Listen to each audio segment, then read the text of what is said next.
Welcome to Buddha vision classes.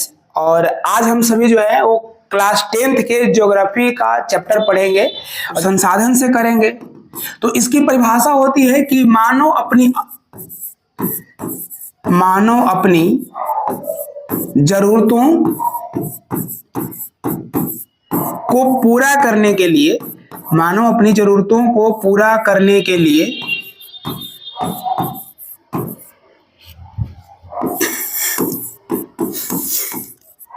जिन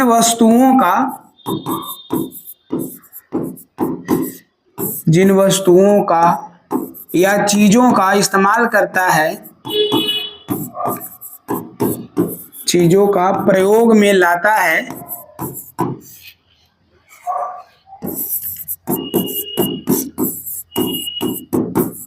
संसाधन कहलाती है। कि प्रयोग में लाता है वह संसाधन कहलाती है।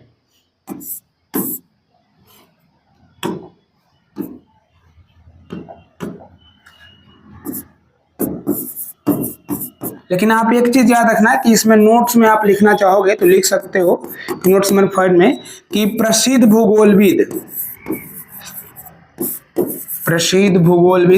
मतलब होता है कि जो व्यक्ति भूगोल का ज्ञाता हो या जानकारी रखते हो उनको भूगोलविद कहा जाता है। तो प्रसिद्ध भूगोलविद जिमरमैन, एक व्यक्ति का नाम था जिमरमैन। तो जिमरमैन ने उन्होंने कहा था कि यानी कि उनका कथन था या उनका कोटेशन था कि संसाधन होते नहीं हैं। उनका एक जिक्र आता है कि संसाधन होते नहीं हैं, बनाए जाते हैं। संसाधन होते नहीं हैं, बनाए जाते हैं। तो आप इस प्रकार से समझ सकते हो कि संसाधन की परिभाषा ये 2 लाइन में भी इंक्लूडेड है कि संसाधन होता नहीं है, बनाया जाता है। आप ये जानो कि संसाधन वह है कि जिसका इंसान या जिसका मानव अपनी इच्छा को पूरा करने के लिए, अपनी आवश्यकताओं को पूरा करने के लिए, अपनी जरूरतों को पूरा करने के लिए वो जिन भी चीजों का इस्तेमाल करेगा या अपनी पूरी जीवन में या पूरी जीवन को आसान बनाने के लिए। क्योंकि कहा जाता है कि संसाधन किसी भी मानव सभ्यता की रीढ़ होती है, या मानव सभ्यता तभी विकसित हो पाई थी जब मानव ने चीजों का प्रयोग करना सीखा था, या वस्तुओं को अपने सहूलियत के हिसाब से अपने जीवन को और ज्यादा आसान बनाने के लिए जब उसका प्रयोग करना शुरू किया था, तो एक नई मानव सभ्यता बनाई गई थी। यानी कि मानव जो है वो अपने जीवन में गुणवत्ता बनाए रखने के लिए, यानी अपने जीवन को क्वालिटी, यानी अपने जीवन को ज्यादा से ज्यादा महत्वपूर्ण बनाने के लिए अनेक प्रकार के संसाधनों का इस्तेमाल करता है। तो वो अनेक प्रकार के जब वस्तुओं का इस्तेमाल करता है वो सारे क्या कहलाते हैं? संसाधन कहलाते हैं। और जिमरमैन के हिसाब से आप देख लो, जिमरमैन ने तो खुद कहा है कि संसाधन होते नहीं है, बनाए जाते हैं। इस कथन का मतलब यह हुआ कि अगर मान लो आपके सामने पानी है या जल है या आपके सामने अगर सोना रखा हुआ है, तो वो तब तक संसाधन नहीं है जब आप सोने के गहने बनाने लेते हैं या उसका प्रयोग नहीं कर लेते हैं। तो वो संसाधन नहीं कहलाएगा, वो एक स्रोत कहलाएगा कि हाँ हम उस चीज का प्रयोग कर सकते हैं। तो जब प्रयोग नहीं कर रहे हैं तो वो संसाधन नहीं है। जब हम उसका प्रयोग कर रहे हैं, अपने जीवन के किसी भी क्षण में या किसी भी समय में उसका प्रयोग कर रहे हैं, किसी भी तरीके से इस्तेमाल कर रहे हैं, तो वो संसाधन कहलाती है। तो ये संसाधन का एक विस्तृत जानकारी है कि संसाधन होता क्या है, और ये आपको भूगोल में ही जानने के लिए मिलेगा। अब रहता है सवाल कि संसाधन हमारे जीवन में महत्व क्या रखता है, यानी कि what is the importance of resources in the life. कि हमारे जो जीवन है, हमारे जो दैनिक क्रियाकलाप हैं या फिर जो रोजमर्रा की जिंदगी है, उसमें संसाधन क्या महत्व रखता है। क्योंकि शुरुआत यहीं से होता है कि संसाधन का महत्व क्या है, संसाधन क्या है। तो आप ये जानो कि संसाधन का महत्व यह है कि हम सुबह से जब जागते हैं और शाम को या रात को जब सोते हैं, तब तक हम किसी न किसी कोई ना कोई चीज या कोई ना कोई वस्तु पर निर्भर हैं या डिपेंड है, ताकि वो हमारे जीवन के किसी आवश्यकता को पूरा कर रहा है, या हमारे जीवन में जो कोई कमी है उसको वो भरने की कोशिश कर रहा है, या हम उसका प्रयोग कर रहे हैं चीजों को लेकर के। अगर आप सोने के लिए बेड का इस्तेमाल करते हो तो आपके लिए वो संसाधन है। अगर आप पानी पीने के लिए इस्तेमाल करते हो तो आपके लिए वो संसाधन है। आप पढ़ने के लिए किताब इस्तेमाल करते हैं तो आपके लिए वो संसाधन है। अगर इंसान खुद अपने शरीर की शारीरिक क्षमता या बाकी चीजों का प्रयोग करता है तो वो खुद भी संसाधन होता है। तो इसलिए संसाधन का महत्व हमारे जीवन के हर एक क्षेत्र में है। क्योंकि हम जीवन के हर एक क्षेत्र में कोई ना कोई कभी ना कभी किसी न किसी चीज का प्रयोग करते ही रहते हैं या उसका इस्तेमाल करते ही रहते हैं। तो ये संसाधन का महत्व हुआ कि संसाधन का महत्व सुबह जागने से लेकर के रात को सोने तक है, कि ये हर एक क्षेत्र में हमारे संसाधन का महत्व है, या हमारे जीवन के हर क्षण में संसाधन जो है वो शामिल है। अब अगला हम जिक्र करते हैं कि संसाधन के प्रकार, कि संसाधन के जो है वो प्रकार कितने हैं। तो इसमें हम आएंगे, लिखना शुरू करेंगे कि संसाधन के प्रकार। तो मुख्य रूप से जो संसाधन के प्रकार होता है वो 3 होता है। कितने होते हैं? 3 होता है। इसमें पहला है प्राकृतिक संसाधन,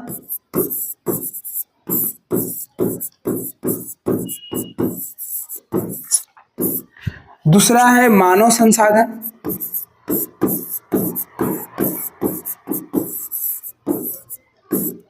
तीसरा है मानव निर्मित,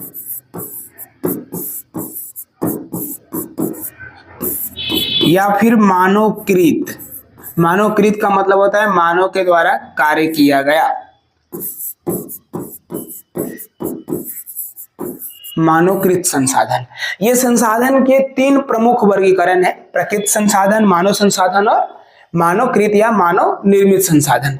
हम शुरुआत करते हैं आपको प्राकृतिक संसाधन से या प्राकृतिक संसाधन से, कि यह संसाधन के कौन से प्रकार होते हैं। तो आप यह जानो कि प्राकृतिक रूप से जो भी हमारे लिए दिया गया है या ये वातावरण में या इस पूरे संसार में मौजूद है, जिसका निर्माण प्रकृति के द्वारा होता है, प्राकृतिक क्रियाओं या भौगोलिक क्रियाओं के माध्यम से जो निर्मित होती है, और जब हम उसका प्रयोग अपने जीवन को आसान बनाने के लिए करते हैं तो वह प्राकृतिक संसाधन कहलाती है। इसमें आएगा हवा, क्योंकि हवा को हम अपना सांस लेने के लिए इस्तेमाल करते हैं, पवन चक्कियों के द्वारा उससे बिजली बनाने के लिए इस्तेमाल करते हैं। हवा के बाद आता है पानी, क्या पानी और जल, इसका भी इस्तेमाल हम अपने जीवन में कई क्षेत्रों में करते हैं। उसके बाद सूर्य की रोशनी या सूर्य का प्रकाश, फिर आता है इसमें मिट्टी या मृदा,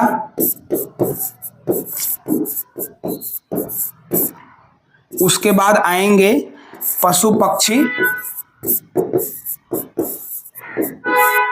या इसमें आप लिख सकते हो जीव संसार, कि सारे जीव संसार जो है, जो सूक्ष्म जीवों से लेकर के बड़े जीवों तक हम अपने जीवन में प्रयोग करते हैं। उसके बाद आएंगे खनिज, वनस्पतियां,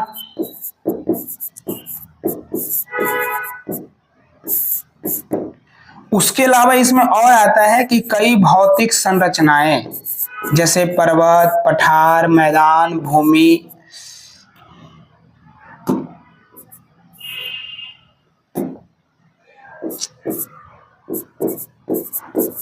भौतिक संरचनाएं। तो ये सभी जो हैं वो प्राकृतिक संसाधन के स्वरूप हैं, कि हम हवा का इस्तेमाल करते हैं, पानी का इस्तेमाल करते हैं, भूमि का इस्तेमाल करते हैं, मृदा का इस्तेमाल करते हैं, और प्राकृतिक रूप से जो वनस्पतियां मौजूद है, पेड़ पौधे मौजूद हैं, पशु पक्षी मौजूद हैं, इन सभी का प्रयोग जो है वो हम अपने जीवन को किसी न किसी क्षेत्र में आसान बनाने के लिए या अपनी आवश्यकताओं को पूरा करने के लिए प्रयोग करते हैं।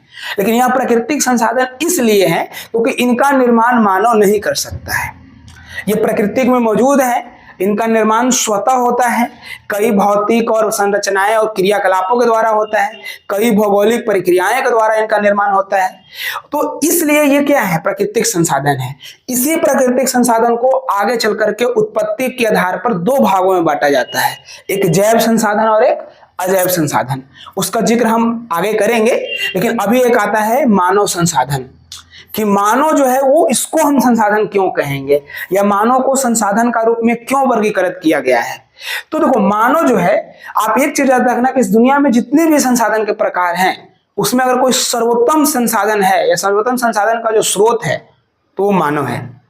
क्योंकि मानव नहीं रहेगा तो वो प्रकृति का भी इस्तेमाल नहीं कर सकता है, और ना ही प्रकृति का इस्तेमाल करके अपने दिमागों को सोच करके किसी वस्तु का निर्माण कर सकता है, यानी कि मानव निर्मित संसाधनों का भी निर्माण नहीं कर सकता है। तो मानव जब अपने ज्ञान का, कौशल का उसके बाद अपने तकनीक का, या फिर इसको प्रौद्योगिकी या टेक्नोलॉजी कहा जाता है कि प्रौद्योगिकी का, उसके बाद अपने खोज की कौशलता या अनुसंधान के द्वारा,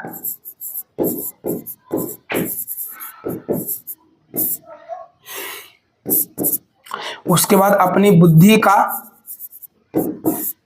इसके अलावे मानव अपने शारीरिक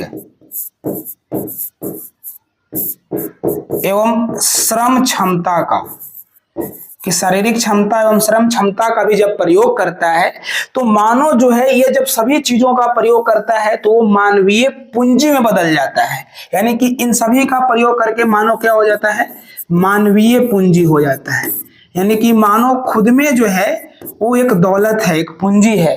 कहा जाता है कि हमारा शरीर हमारे सबसे बड़ा साथी होता है, यानी पूरे जीवन में जो साथ अगर निभाता है तो हमारा शरीर निभाता है। तो शरीर कई अंगों से मिलकर के बना है और उसी में जो सबसे बड़ा होता है वो बुद्धि होता है।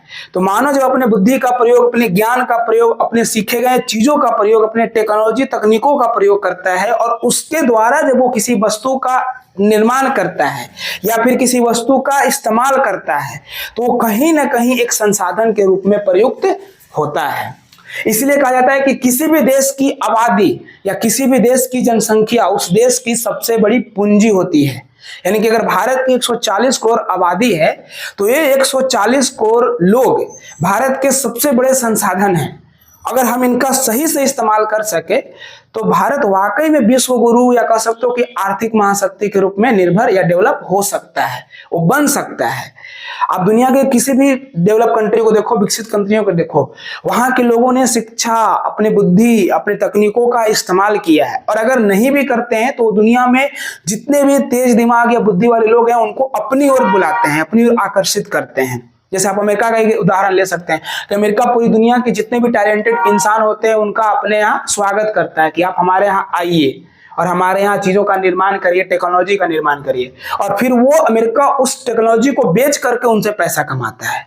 तो वो मानव का प्रयोग कर रहा है। यानी कि जब मानव इन सभी चीजों का प्रयोग करना वो शुरू करता है तो क्या बन जाता है, मानवीय पूंजी का निर्माण करता है। और मानवीय पूंजी जो है वो संसाधन का ही एक अंग होता है, एक अलग रूप होता है।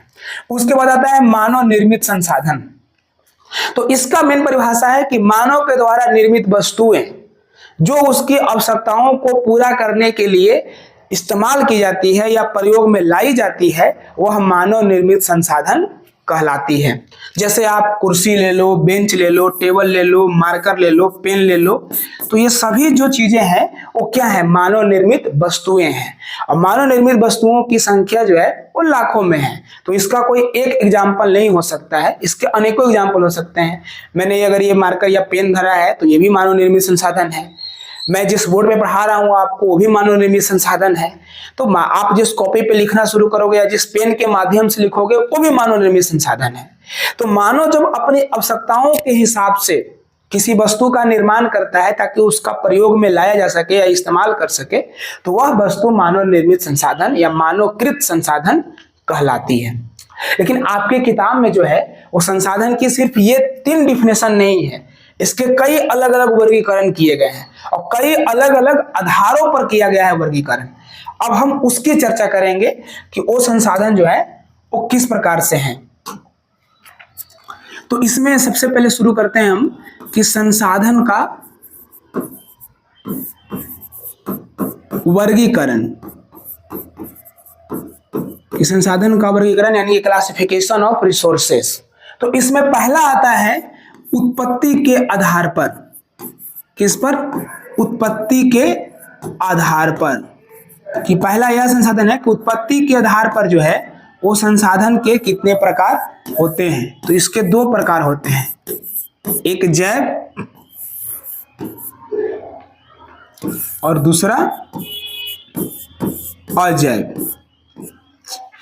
कि एक जो है वो जैव संसाधन होता है, दूसरा अजैव संसाधन होता है। तो ये उत्पत्ति के आधार की दृष्टि से संसाधन को 2 भागों में बांटा गया है। जैव संसाधन क्या है, यानी कि दुनिया में जितने भी सजीव वस्तुएं या सजीव प्राणी जो किसी के प्रयोग में लाए जाते हैं या वो आवश्यकताओं को पूरा किया जाता है, वह जैव संसाधन कहलाती है। यानी कि इनमें जिसमें जान हो, जो सजीव प्राणी हो और उसका उपयोग हम अपने आवश्यकताओं के इस्तेमाल के लिए करते हैं, वह जैव संसाधन कहलाती है। जैव संसाधन में कौन कौन से आते हैं? पेड़ पौधे, क्योंकि ये सभी जो है वो क्या है? सजीव प्राणी हैं। उसके बाद वनस्पतियां, वनस्पतियों में घास फूस लेकर से काई से लेकर कवक से लेकर शैवाल तक हर एक शामिल है। उसके अलावा जब आता है तो पशुधन, यानी कि मवेशी जिनका हम प्रयोग करते हैं, फिर जलीय जीव। तो ये सभी जो संसाधन है वो क्या है? जैव संसाधन है, क्योंकि इनमें जीव है, इनमें जान होता है, ये सजीव प्राणी होते हैं, लेकिन इनका हम अपने जीवन के किसी ना किसी क्षेत्र में इस्तेमाल करते हैं, तब जाकर के ये संसाधन के रूप में परिवर्तित हो जाते हैं। अब आता है अजैव संसाधन। तो अजैव संसाधन हुआ है कि दुनिया में जितने भी निर्जीव प्राणी है या निर्जीव वस्तु है या निर्जीव क्षेत्र है जिसका प्रयोग हम अपने अलग अलग आवश्यकताओं की पूर्ति के लिए करते हैं, वह अजैव संसाधन कहलाती है। इसमें आ गया आपका चट्टाने या खदान और खनिज भी, जो प्राकृतिक रूप से पाया जाता है वो भी अजैव में आएंगे, जैसे वायु, जल, इसके अलावा भूमि एवं मृदा, इसके अलावा जो है वो सूर्य की रोशनी, इसके अलावा और आप जाओगे तो पठार, पहाड़,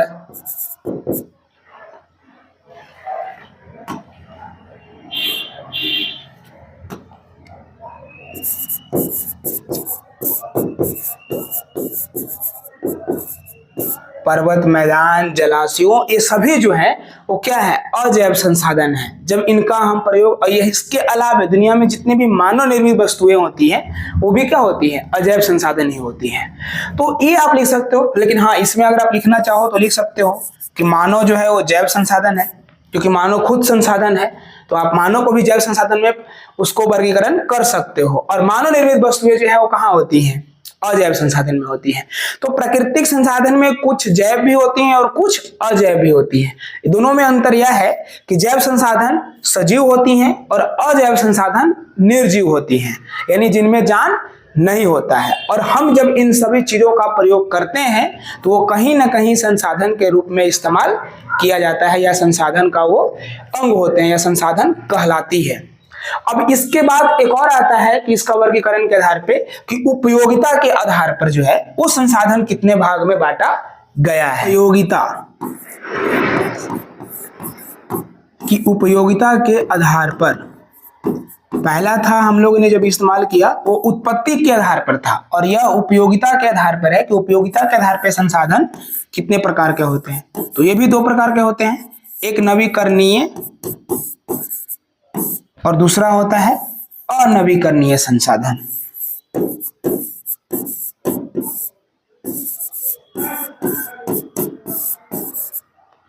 एक होता है रिन्यूएबल रिसोर्सेस, दूसरा होता है नॉन रिन्यूएबल रिसोर्सेस। रिन्यूएबल यानी कि जब चीजों का हम पुनः इस्तेमाल कर सके।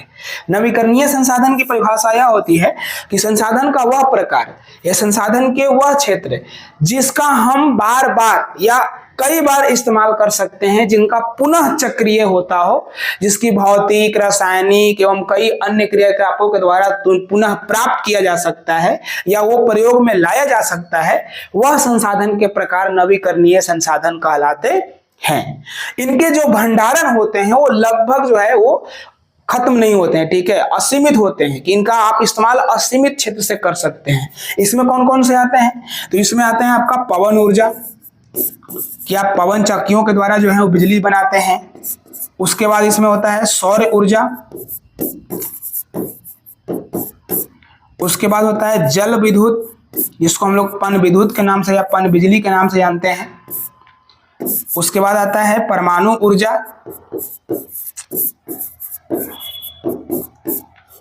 इसके अलावा आप जाओगे तो भूतापीय ऊर्जा। तो ये सभी जो संसाधन के स्रोत हैं या संसाधन के प्रकार हैं, इनका पुनः चक्रियन होता है, यानी कि ये जितने भी संसाधन हैं वो क्या होते हैं? पुनः चक्रियन, कि पुनः चक्रियन का मतलब होता है या पुनः चक्रिय का मतलब होता है कि इसका बार बार इस्तेमाल हम ला सकते हैं या प्रयोग में लाया जा सकता है। तो वैसे संसाधन जिनका हम प्रयोग कई बार कर सकते हैं, जो भौतिक, रासायनिक एवं अन्य क्रियाओं के द्वारा प्राप्त किए जा सकते हैं, दोबारा प्रयोग में लाए जा सकते हैं, वह नवीकरणीय संसाधन कहलाते हैं। अब हम अगली चर्चा करेंगे अनवीकरणीय संसाधन की, यानी कि नॉन रिन्यूएबल रिसोर्सेस। इसका इंग्लिश होता है नॉन रिन्यूएबल रिसोर्सेस। तो यह वह संसाधन है जिनका, जो कह सकते हो कि ये प्राप्त करने में या इनको वापस बनाने में पहले तो लाखों करोड़ों वर्ष लगते हैं, यानी कि इनका पुनः चक्रियन लगभग जो है वो असंभव होता है या मुश्किलें होती हैं। आप कुछ क्षेत्र में सीमित मात्रा में इनका पुनः चक्रियन कर सकते हैं।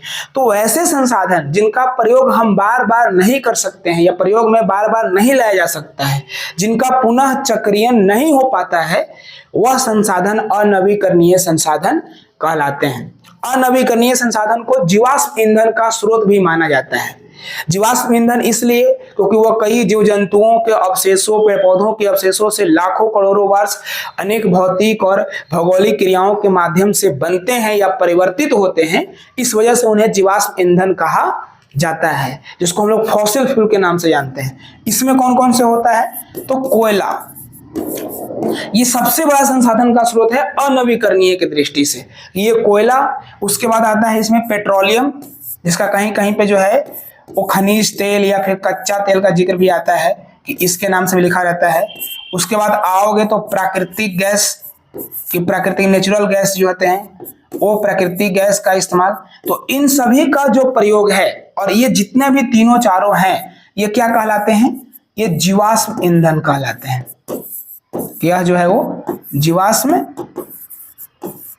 ईंधन कहलाता है। ये तीनों जो है वो जीवाश्म ईंधन मिलकर के निर्माण करते हैं, फॉसिल फ्यूल्स का निर्माण करते हैं। तो इनका पुनः चक्रियन जो है वो लगभग क्या है? असंभव है। और इनके जो स्रोत हैं, इनके जो भंडारण है, वो भी एक सीमित है। किसी न किसी समय या किसी न किसी दिन जो है वो खत्म होंगे। भविष्य में ये हमेशा के लिए प्रेजेंट नहीं रहेंगे, और इनको बनने में लाखों करोड़ों वर्ष की एक लंबी और बहुत ही धीमी प्रक्रिया लगती है, जो निरंतर तो चलती है लेकिन इतनी धीमी प्रक्रिया होती है कि आप उसमें लाखों वर्ष लग जाते हैं। तो इनका पुनः चक्रियन, यानी कि इनका पुनः प्राप्ति या पुनः प्रयोग लगभग जो है वो क्या होता है? मुश्किल होता है या असंभव होता है। तो वह संसाधन आप सीधा आसान शब्द में लिख सकते हो कि संसाधन का वह प्रकार जिनका बार बार इस्तेमाल करना या पुनः चक्रियन असंभव होता है, या जिन्हें हम दोबारा प्राप्त करने के लिए जो है वो लाखों करोड़ों वर्ष या एक लंबा समय लगता है, वह संसाधन के प्रकार अनवीकरणीय संसाधन कहलाते हैं। तो ये सभी जो जिक्र हैं जीवाश्म ईंधनों का, आप जानते हो इस नवीकरणीय का एक और नाम होता है गैर परंपरागत।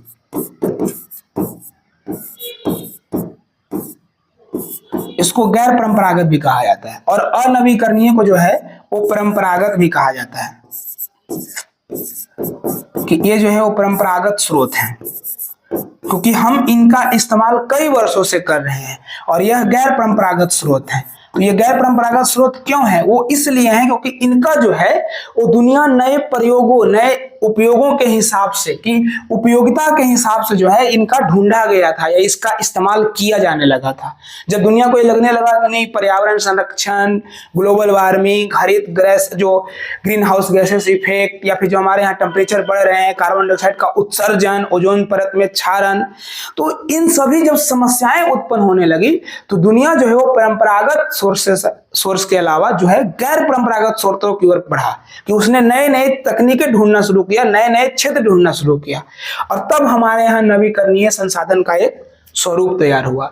सूर्य की रोशनी जो है वो लाखों वर्ष से है, आगे भी रहेगी, लेकिन इसका पहले उतना प्रयोग नहीं किया जाता था। आज पूरी दुनिया जो है वो बोलती है कि ग्रीन एनर्जी की ओर बढ़ेंगे, कि जो है हम ग्रीन एनर्जी की आएंगे, गो ग्रीन, कि हम हरियाली की ओर बढ़े, अपने हरित की क्षेत्र की बढ़े, ताकि हमारी धरती जो है वो क्या एक सुरक्षित रह सके, या आने वाले पीढ़ियों के लिए भी इसका इस्तेमाल लायक बचा रह सके। तब इसी की वजह से ये गैर परंपरागत स्रोत कहलाते थे और ये परंपरागत स्रोत कहलाते थे, क्योंकि इनका इस्तेमाल हम बहुत बड़े पैमाने पे करते थे और आज भी कर रहे हैं। दुनिया की लगभग 70% ऊर्जा की जरूरतें जो है वो आज भी ये जीवाश्म ईंधन पूरी करती है। अब धीरे धीरे इसमें बदलाव आ रहे हैं, कमी आ रही है। तो ये था उपयोगिता के आधार पे और उत्पत्ति के आधार पे। इसके अलावा जो संसाधन होते हैं वो होते हैं स्वामित्व के आधार पे, कि मलिकाना दृष्टि से जो है वो संसाधन के कितने प्रकार हैं।